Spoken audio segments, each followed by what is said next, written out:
Dead on the spot ti dentista ani Dr. Francisco Beria Jr. Idinto a dead on arrival ito ospital ti Manorsoro iti Abra High School ani Odilon Peria. Kalpasan ti napasama ka pamaltog iti Maysa Coffee Shop iti Zone 6 Bangued Abra pasado alas 5 itay malem. Iti investigasyon dagiti dua a biktima ket agpada nga da iti panganan. Ni Peria ti nakatugaw iti asideg ti alad kadwa na ti pada na a Manorsoro idinto nga agmay samet ang nakatugaw ni Beria iti batog da alamisaan. Ti sospek ang naka-helmet ti masideg iti batog ni Peria anang paltog kengkwana iti naminupat a daras.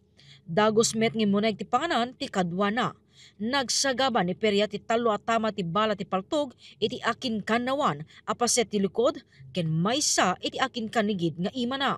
Idinto anatamaan ti left temple ni Beria anang itunda ti posible a dagos nga panakatay na. Kalpasan ti insidente dagos api manaw ti sospek. Madaman ti panakaysayang ka ti hot pursuit operation para iti posible a panakatiliw ti sospek. Imimbestigaran pay laing ti pulisya ti kangruna na motibo ken madadal ti ala ti CCTV iti lugar. Jessica Boreta, Balitang Solid North.